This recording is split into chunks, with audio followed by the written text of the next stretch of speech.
This is when you need to walk away from the listing appointment. I'm going to go into detail on when a listing isn't good for you to take, but listen up. If you're even a lucky duck and you've been putting the time in and you've got a listing appointment, don't waste it.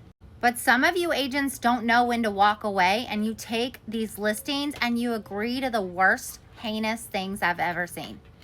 And then you wonder why it didn't sell. First of all, you need to know why people are selling the home. Why are they selling it? Where are they going? What's their motivation? How can you help them? Are they motivated or not that motivated? I'll give you a little bonus tip here. Most people lie about their motivation in the initial listing appointment. Yeah, that's right. They lie. They lie to you because they don't trust real estate agents. So they lie to you in the listing appointment, or they conveniently leave facts out about why they're moving. I swear to you, this happens all the time, especially in divorces. It's like they're afraid that you're going to take their money. It's like they're afraid you're going to just aggressively sell their house too fast and they're going to leave money on the table because they told you that they were secretly in a hurry. So anyway, you got to know why, and you got to know the real why. And sometimes you have to dig a little bit. Sometimes my appointments are like 45 minutes. Sometimes they're 3 hours. It is like sometimes I'm sitting there and then all of this stuff comes out of them. They just need someone to talk to. They just need someone to vent to. But when I know their real why and their real motivation, then I know my timeline, my marketing time frame.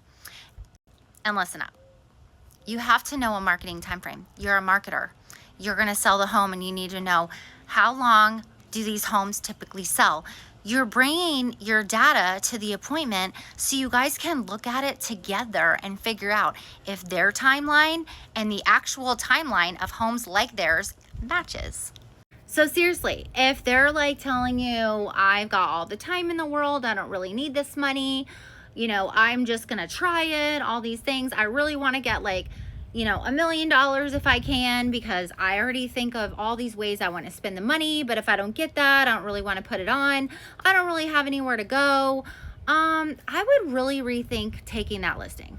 I know like some of you are desperate to get listings, but by the time that you spend 4 hours getting it on the MLS, like all the data entry, the 150 fields you have to enter, paying for photography, putting the photos in, doing the floor plan, like all the stuff that you're liable for with your license, like filling out all the paperwork, all the DocuSign, turning it into your brokerage. Someone at the brokerage has to do all this data entry. All that costs money and time. That's someone's money and time. For you to what? Waste everyone's time, including buyers, including people on Zillow, including doing the open houses that aren't going to work because no one's going to come into an overpriced home.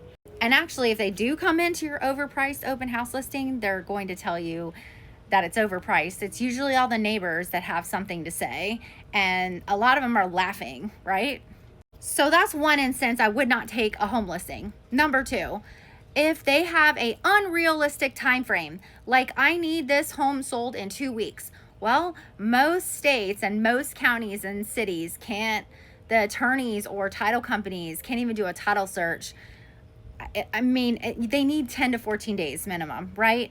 And we've got to get it on the market, and then we've got to market it, and then we've got to get showings, and then you've got to negotiate an offer. Unless it was like a smoking deal, I don't see it happening in 2 weeks.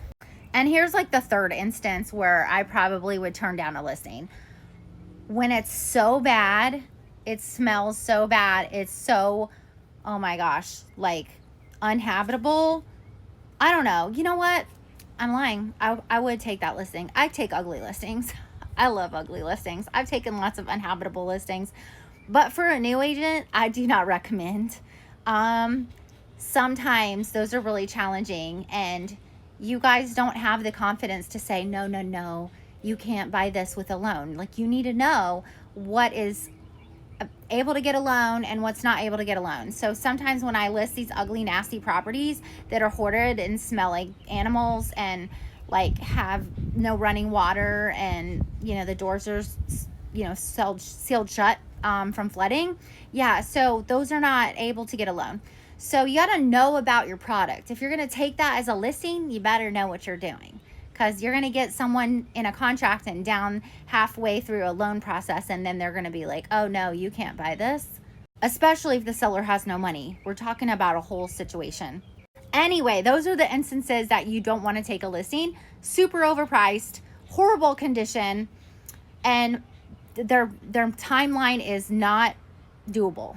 So if you like these tips, please follow me and like this post and comment. I love you guys. Bye.